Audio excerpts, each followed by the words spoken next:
During the next hour, we're going to hear from several distinguished speakers, and I'll introduce them all at the appropriate time, but first is Administrator Shah, who will give the keynote address at lunch. And upon the conclusion of his remarks, we will be pleased to welcome to the stage the Honorable Agnes Kalibata, who's the Minister of Agriculture from the Republic of Rwanda. And she and Dr. Shah will have a conversation on agricultural development, which will be moderated by Chicago Council Senior Fellow Roger Thurow, a great author who is here right in front. So I just want to make a quick comments on the minister and Roger. We're delighted to have the minister today. She has overseen all of Rwanda's government and agriculture and animal resource activities since 2009. Rwanda's agriculture policies are some of the most effective in the world. She has launched programs connecting farmers to their neighbors, innovative cow sharing schemes, expansion of technology, linking farmers to food buyers, and localized cooperative farming programs. And the result has been lifting millions of Rwandans out of poverty. And so she is a great addition to this program, and we're delighted to have her. Roger Thurow, who will moderate the conversation with Dr. Shah and the minister, is known to many people. Roger was a journalist for 30 years with the Wall Street Journal. After covering the Ethiopian famine in the early 2000s, he set out to raise awareness about the importance of investing in African agriculture. He's the author of 2 books on the subject, the latest of which is The Last Hunger Season, which follows the lives of 4 farming families in Kenya. And it explores how people can make a difference based on their worlds, and also how basic inputs and extension services can make a difference in the farming in that part of the world. He is presently tracking women and their children in 4 countries, Uganda, India, Guatemala, and the United States, through the 1,000-day time period between the start of pregnancy and the child's 2nd birthday. And he will be releasing a book around Mother's Day 2016 about these experiences. So a lot of stuff going on there, Roger.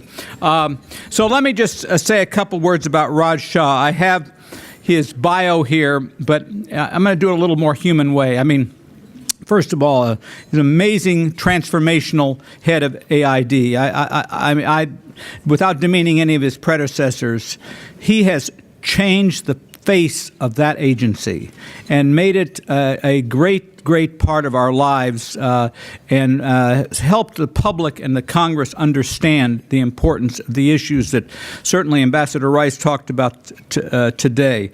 And he spearheaded the development of the U.S. government's food security program, Feed the Future, which we're going to work on in the years to come to legislate into permanent order, which I know is a very high priority. But he was, before he was at USDA, he was the chief scientist at a very, very important department in government, the Department of Agriculture, and he was the Undersecretary for Research, Extension, and Economics. He also led the Gates Foundation agriculture development work. He's an alumnus of the same university that I am, the University of Michigan, but somehow he made good, and I'm still trying my best. But, you know, I mentioned the word transformational. When you look up in the dictionary under the word transformational, I kid you not, his picture is there, okay? I mean, he's a man that's made this remarkable difference. And I'll tell you one quick pointed story. So a few weeks ago, I was in Guatemala and Honduras on a trip co-sponsored by CARE, and Cargill was very much involved in the trip. And so I'm in the office of the AID chief in Guatemala, and with some other people who were there looking at issues of stunting and rural development. And all of a sudden I get a message. The administrator is on the phone. It's Raj Shah calling me in the AID office. And she was shaking because she had no idea that I was in her office, and why was the boss calling me, and was they trying to figure out whether the briefing was going good or not. And so I went and talked to him, and it was on an unrelated subject to that particular meeting, but it came back, and it was kind of hyped and irony that there I was in the Guatemala AID office, and I got a call from the administrator, and I mentioned it to everybody there, and you know what? They say, oh, that's good. And they went on, and they kept talking about what they were doing on the ground to deal with stunting, particularly, and we saw some smallholder smallholder farmer sites that USAID was involved with. And then we went on to Guatemala, and the same enthusiasm by your chief, your head of country office in Honduras. And both of them said to me, I said, do you like your job? And he says, we are changing the world here every single day. And I thought to myself, that's a pretty damn good way of talking about your job and working. And I think much, if not most of this, is owed to the leadership of the top of AID, a man who's really made a difference. I present to you Dr. Raj Shah.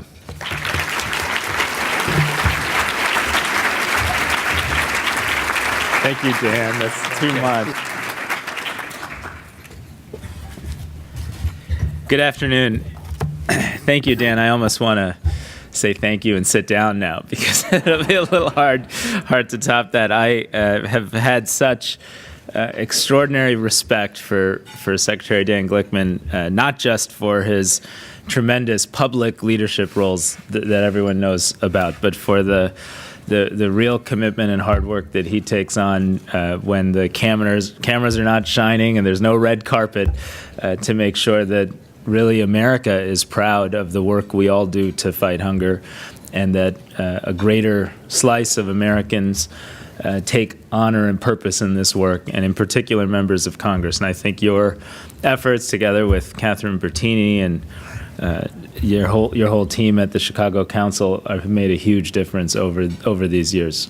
You all know that Feed the Future exists in large part as a initial reaction to a Chicago Council report that Catherine and Dan chaired and talked about right when President Obama was taking office. And I hope, Dan, that we're working hard to make you proud. I hope we're making you proud every day. We're certainly trying to.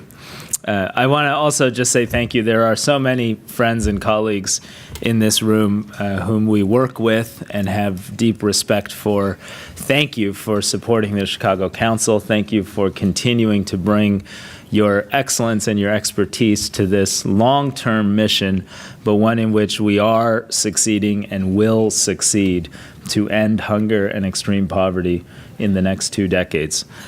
Your presence here today, your efforts make a huge difference, and your commitment, deeply held to do what Dan just described and ensure that American law codifies the energy and intellectual spirit of this effort, will be very, very important in the coming months and years. So thank you. I enjoyed hearing Susan's remarks earlier, and she sort of said it all for us. I want to just note that as she was speaking, I was remembering President Obama's inaugural address. And in that address, he had the following phrase. He stood before almost 2 million people on the National Mall before he had walked into the office.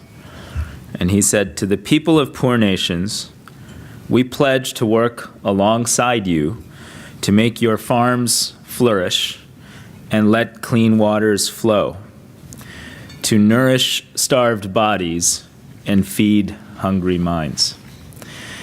And at the time, on the heels of a food, fuel, and financial crisis that really did rock our own confidence in our ability to bring the world together to tackle what was what appeared to be a crisis that could move us into a Great Depression-like era, President Obama stepped forward and ensured that every time he brought global leaders together around the financial crisis, we also spent time focused on the global food crisis.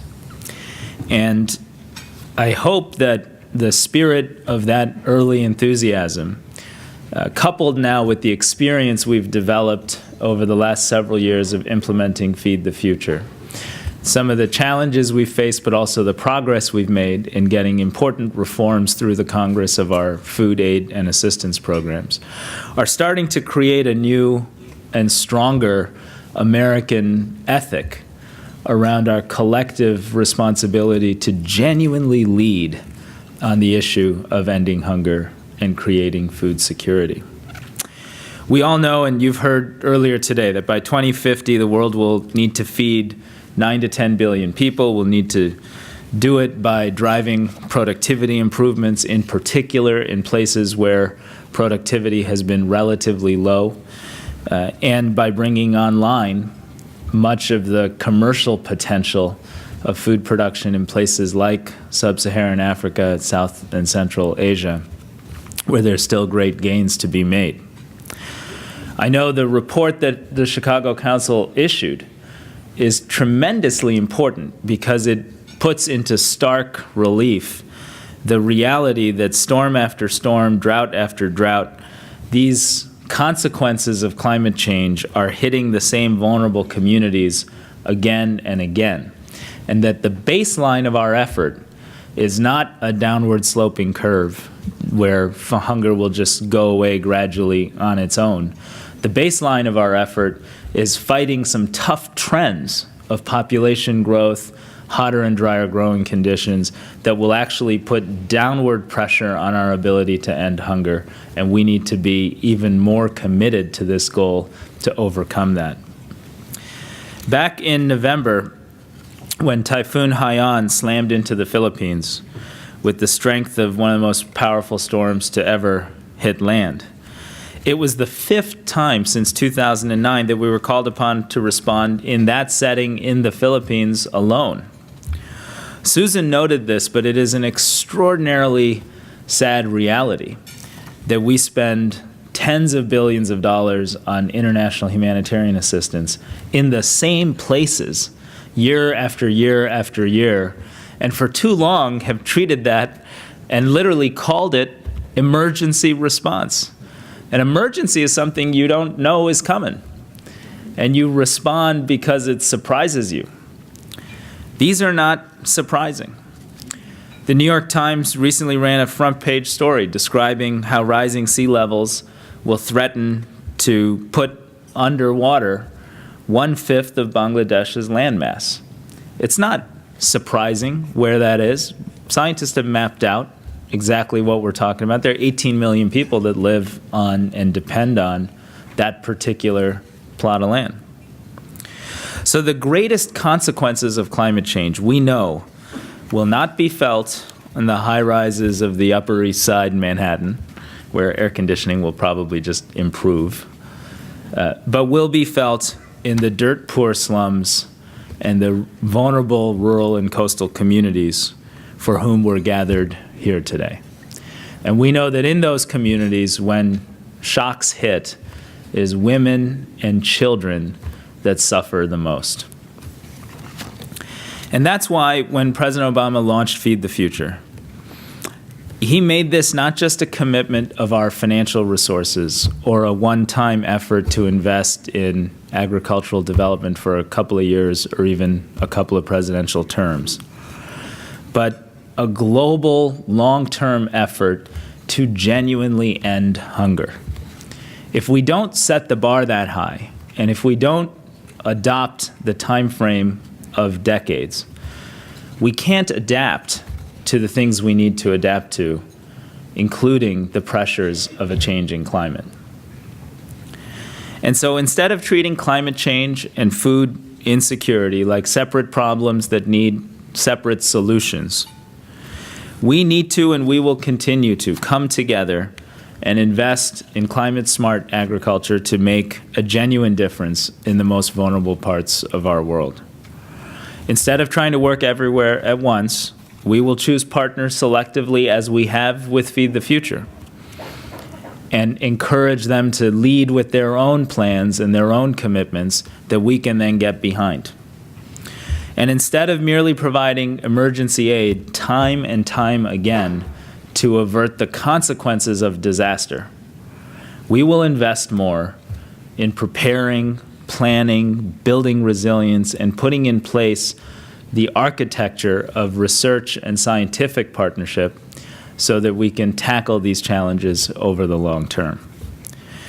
To do any of that, and to know that we can succeed over the time frame required, we will need a strong legislative framework that allows America to play its appropriate leadership role, not just during this administration, but during the next 2 decades. These numbers are big, These challenges require an all-hands-on-deck effort. So when Susan is able to tell you that we've reached nearly 7 million farm households, that we've helped move 12.5 million children out of poverty, that farmers in places like Honduras, where we work with 26,000 farm households, have improved their income from 71 cents per person per day to $2.39 per person per day. That's just the tip of the iceberg of the kind of progress we need to make. It's a strong and proud first step in an effort to end hunger. When you look at the global statistics, and I never fully know, there are experts in this room that can bring this to life, how precise those numbers are. But we know, in general, since the food crisis, at first, tens of millions of people were pushed back into a condition of hunger. And over the last few years, somewhere between 40 and 45 million people have been moving out of conditions of hunger. We know that a lot of those movements took place in tough environments in fragile states. And we know that to continue to imagine success, we're going to have to continue to protect those gains and double down our efforts in some very, very difficult settings. One of the things we're trying to do now is to ensure that our research investments and our scientific partnerships are really aligned with the almost 7 million farmers we now help. That's why, in order to prevent a backsliding of the progress we've seen with those 26,000 families in Honduras, we're investing $5 million with Texas A&M to deal with coffee rust and to combat the crisis of coffee rust. We know that this is a disease that can otherwise quickly wipe out the gains that we're so proudly talking about today. If you still doubt whether it's possible to imagine a second revolution in food production that can move hundreds of millions of people out of poverty, The Economist just recently published an article describing the transformation of small farm agriculture in country after country. And what I was struck by in reading the article, first I was just thrilled they were writing about it, because it's nice to write about it when it's not a crisis. But in each of the examples, there was a focus on science and technology. And as part of Feed the Future, we have nearly tripled our research investments, developing and deploying more than 25 new drought-tolerant maize varieties in the last few years alone, and investing in 23 Feed the Future innovation labs around this country on college campuses. This afternoon, I'm pleased to announce an additional commitment of $5 million for the locally led partnership Water Efficient Maize for Africa, doubling our commitment of the previous year. The reason these types of examples are so important is because they bring together public and private partners, the best scientists in the world, and local researchers for whom we can build capacity and support.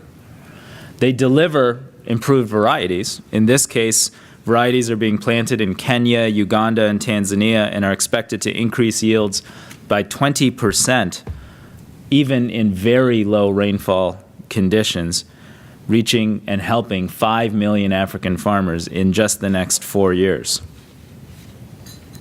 But these examples, like flood-tolerant rice in the Philippines, or deep placement urea in Bangladesh, or Narica rices in Senegal, they are the answer to climate-smart agriculture. They are the products and the technologies that allows us to show the rest of the world that actually treating the fight against hunger and the fight against climate change as the same battle is appropriate and important. And if we don't stay focused, and if you don't stay focused, then the risk is we will invest in creating these new tools and technologies and fail to get them out to the hundreds of millions of people whose lives need to be transformed, not just by their creation, but by their actual use. I'm also pleased to announce that we will launch our 24th Feed the Future Innovation Lab at Purdue University, designed to improve food processing and tackle post-harvest losses, a problem that not only wastes essential food, but puts unnecessary strain on our planet's resources.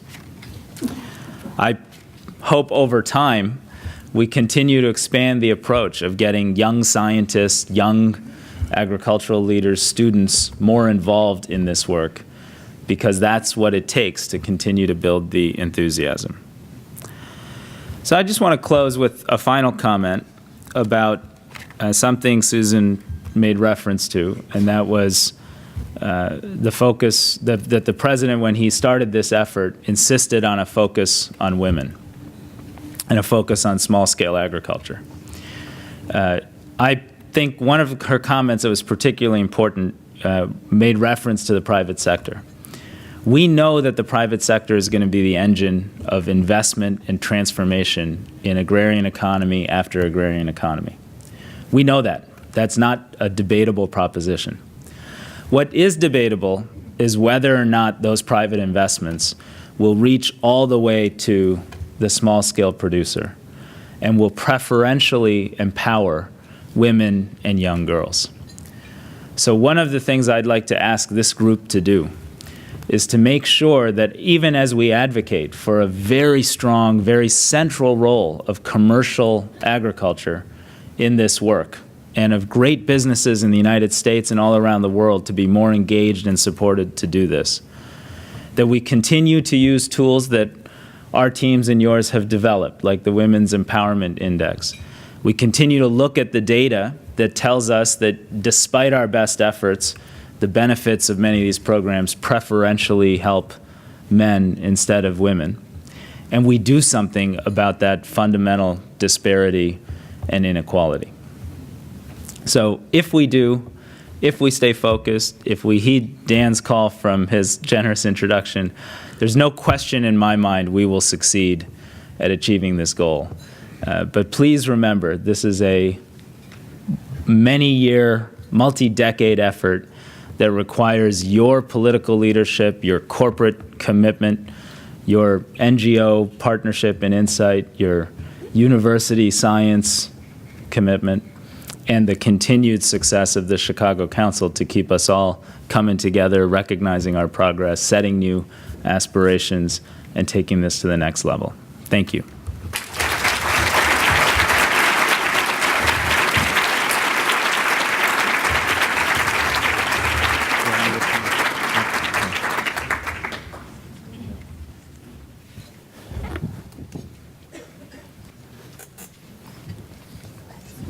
All right. Thank you very much. That was great. Thank you. Thank you very much, Dan, for your generous introductions on all fronts. Raj already mentioned that. And Dr. Shah, thanks for the continued focus and emphasis on the transformation of lives, and particularly the smallholder farmers, which so many of us hold so dear, and particularly the women, children, and the great transformational efforts, and reiterating the President Obama's commitment from here a couple of years ago, just kind of all hands on deck commitment, and continuing that call that's needed, and it's no time to take a breath or for efforts to flag on that front. I was noticing a lot of smiles and head nodding from the Purdue contingent. Folks here that I think are scattered around. Met some of their students last night in the Next Generation group, and Gabisa, if he's here, probably also particularly. Yeah, he's waving and celebrating over there. You know, it was. I just wanted to say that it was. I first met Minister Kalibata several years ago when I was still a reporter with the Wall Street Journal. I was in Rwanda and was having an interview in her office, and it was a great interview. It was going well, and it got even better at the end when suddenly she asked me, "What am I doing tomorrow?" Which was what I was doing the next day, which was Saturday. And I said, "Well, I'm not particularly doing anything. Why?" And she said, "Well, she was interested in going out to visit farmers, visit grain producers, visit other consumers of the grain and the crops of the Rwandan farmers, because there had been such a successful maize or corn harvest that year. Surpluses were building up, prices were falling, and she was very concerned about what impact that would have on the incentive of the farmers to continue to respond to the government's pleas to continue to increase production year after year. And if the prices weren't there and they weren't getting a decent price, their incentive wouldn't be there. And so I said, yeah, that would be great, absolutely, I'll go out and visit you. Well, what time are we leaving?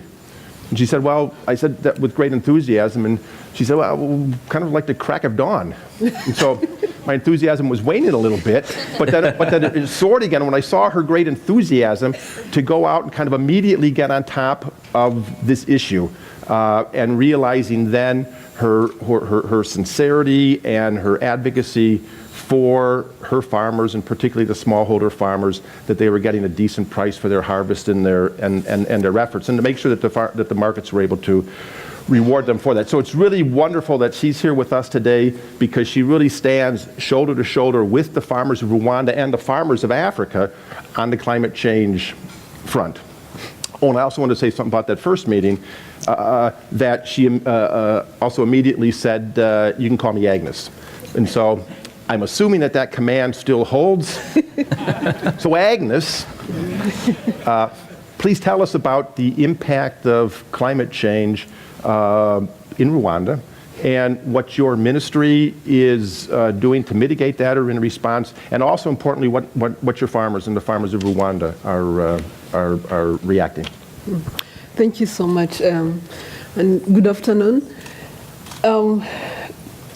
Well, it's a very challenging question, climate change. And today morning when I was listening to people talk, and like a number of people trying to say, oh, we need to be doing something, we need to be justifying this, and I was, in my mind I was like, it will find us anyway. Wherever you are, it will find you there. So whether we decide to do something today, we wait for tomorrow, it's coming. And my frustration is that we have worked so hard, all of us, leadership, partnerships that we have formed, we have worked so hard to get somewhere. These farmers have worked so hard to get to where they are today. And we are seeing the reversal of that.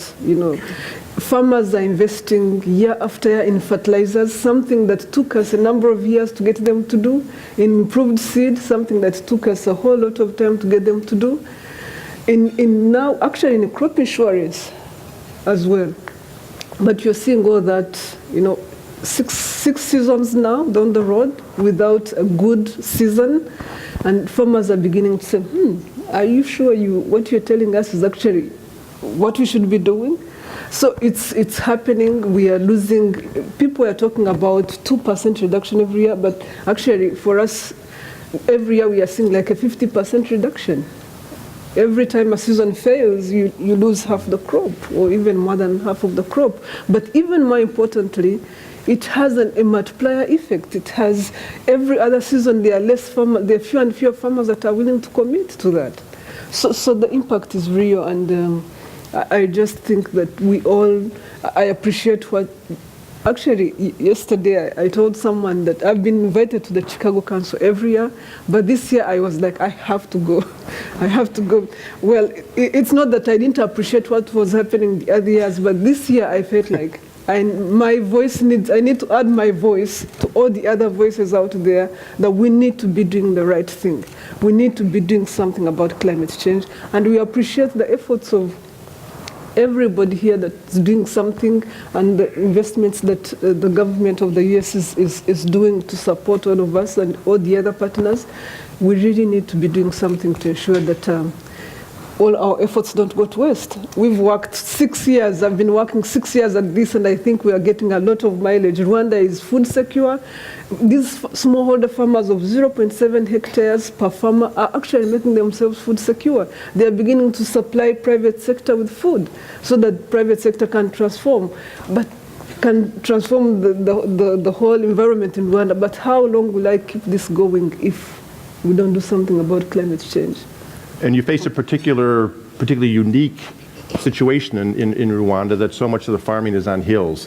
the increasing rain patterns, and would be disastrous for that. I think one of the first programs that you did with USAID and Feed the Future was the terracing of the hills. So if you can talk a little bit about that and some specifics about what you're doing to offset climate change or these impacts, and what you're seeing the farmers themselves just doing on themselves.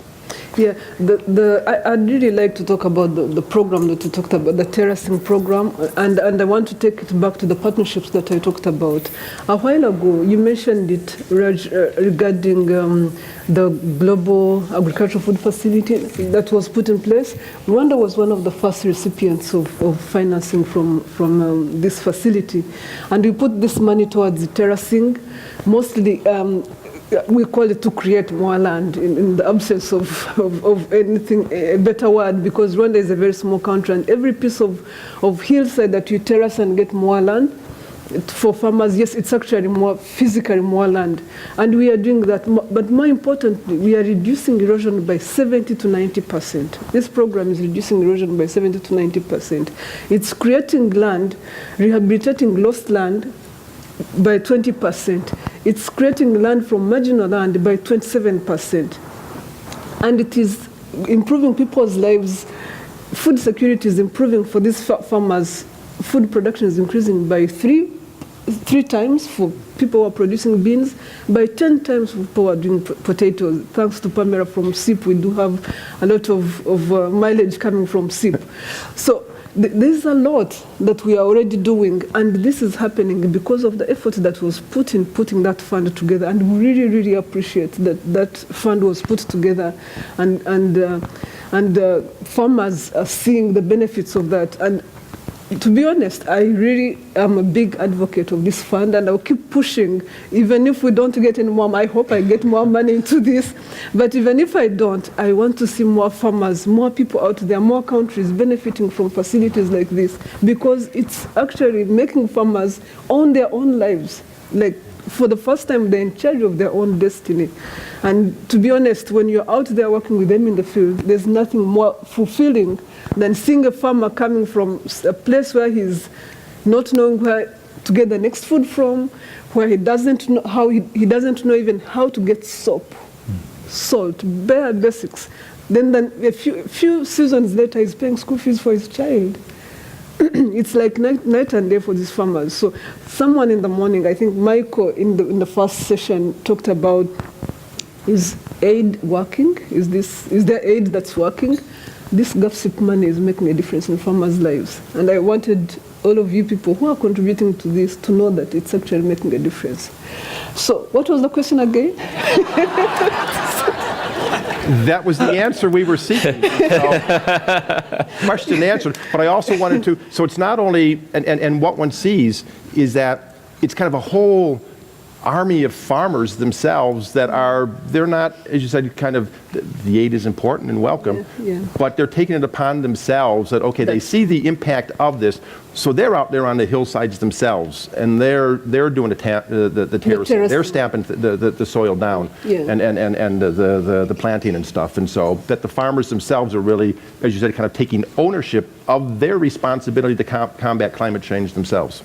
No, they are doing that, and first of all, the thing that I like most about this is we actually, to be able to do this, farmers have to kind of stop farming for some time or move off the land because of the slopes in Rwanda. Some of the slopes are such that it would be dangerous if they were around anyway. But they are very happy to do that for 3 months. They are like, okay, we'll move a little bit and give you room to do this.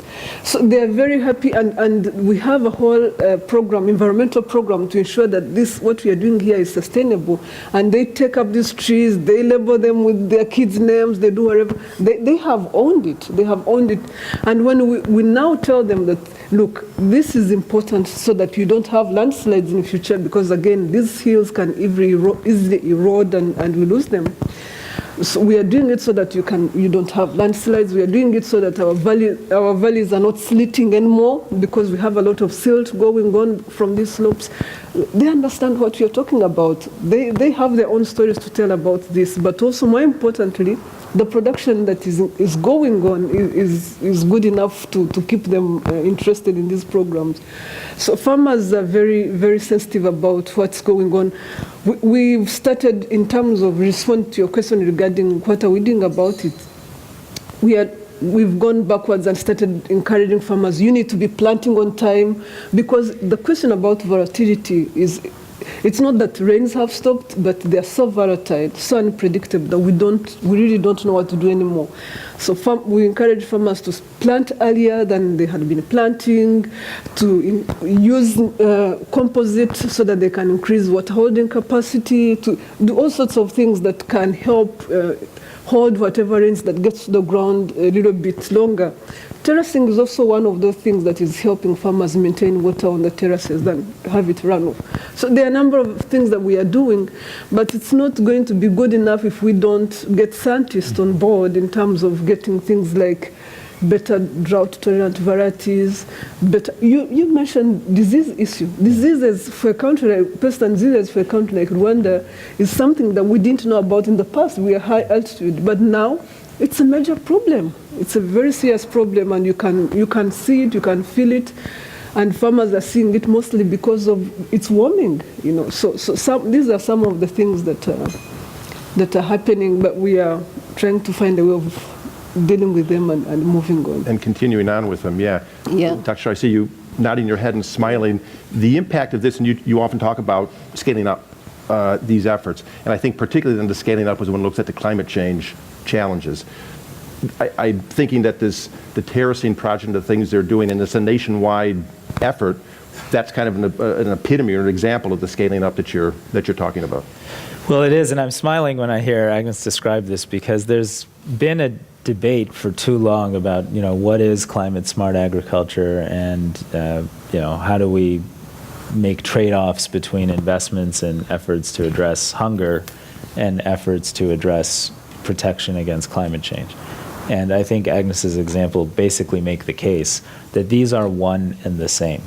Everything she just described is climate-smart agricultural development, helping those families produce in those terraced environments is protection for them against the consequences of climate change. Integrating in the drought-tolerant varieties that are being created right next door is protection against climate change.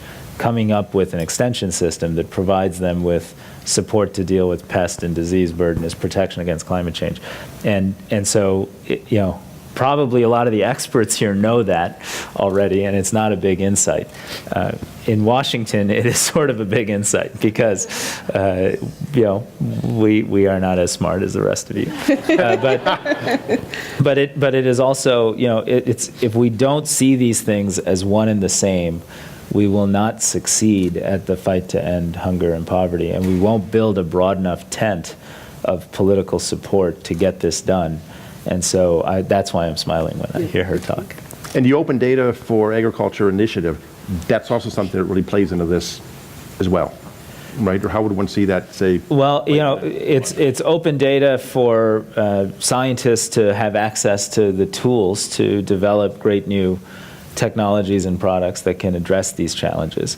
But it's not just limited to that. I mean, the open data ought to relate to weather information that can then be the basis of crop insurance products developed by actuarial scientists at private companies, and any number of other solutions that can help small-scale producers in still mostly agrarian economies transform their society. And President Obama launched a major open data initiative requiring all data to be open, that the federal government helps support the creation of, and Feed the Future and our efforts to do climate-smart agriculture will, I think, benefit greatly from that executive order.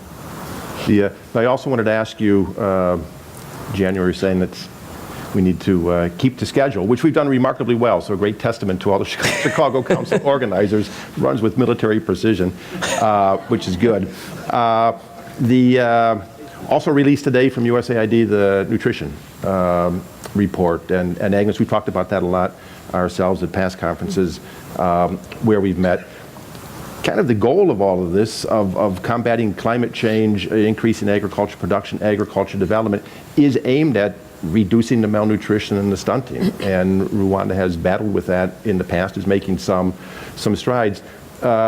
Can you both perhaps take a little bit to discuss kind of the impact that you're seeing, or the tremendous urgency, to really get on top of any climate change mitigation to keep up with the progress that one is making on the infant mortality fronts and in the malnutrition and stunting rates? Mm-hmm. What I would say that's happening right now to deal with malnutrition in Rwanda, we've taken literally taken a very serious approach to the 1,000 days. We've started a 1,000-day campaign where we do something every day to make sure that we reduce, in the next 1,000 days, we'll actually have reduced malnutrition tremendously. But we also have other programs. That's why at the beginning I talked about leadership. The president started a One Cow Per Poor Family program that we have started, that basically to get nutrition to these households that are very poor, where they can, so that they can get milk to feed their children. And this program is also has another very, very important effect in the Rwandan context, because every first cow is passed on to the next neighbor, and this is building the relationships, rebuilding the Rwandan society, where neighbors usually wouldn't be talking to neighbors. So this is a very critical program that's rebuilding our society as well, fighting malnutrition, rebuilding our society. But to take it to climate change, it's contributing. I don't believe in the cow.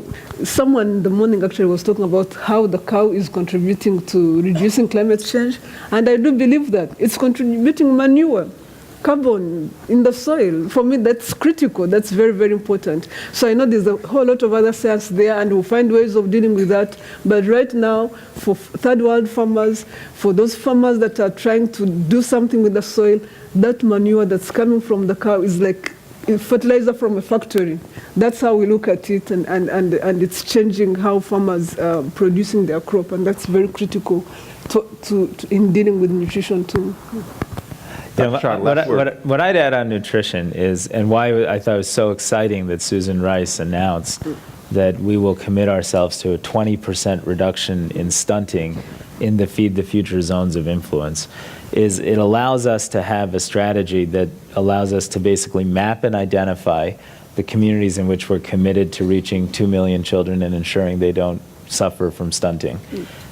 And to do that requires a comprehensive approach. So, as we identify those sub-geographies through the Feed the Future zones of influence and have a very robust monitoring and information and data system to understand, are we delivering results, we now can say, okay, we need to do targeted feeding in the 1,000-day period. We need to understand the consequences of water and sanitation on child malnutrition, because we've all seen societies do very, very well without improving child nutrition at scale. We will work with private companies to make sure that fortified foods and biofortified foods are appropriately available. And that comprehensive approach has always been difficult to implement and requires a strategy that is, committed to at a very, very high level. So we're very excited about that. Richard Green on our team, I don't know if Richard, if he's here, has really led the development of that nutrition strategy on behalf of all of the parts of USAID, and we're very committed to that. And while I'm mentioning one of our folks, can I take the liberty of one additional thing? Yes. We just concluded our 3-day Feed the Future Global Forum over the last 3 days. I see many familiar faces from that, so thank you for participating in that. It was an opportunity to really learn and celebrate success and figure out where we can do better. And I congratulated my colleague Jada McKenna yesterday, but she had already left to go get her son from preschool, and so we didn't get a chance to say thank you. And if you wouldn't mind, could we all just recognize Jada's wonderful leadership?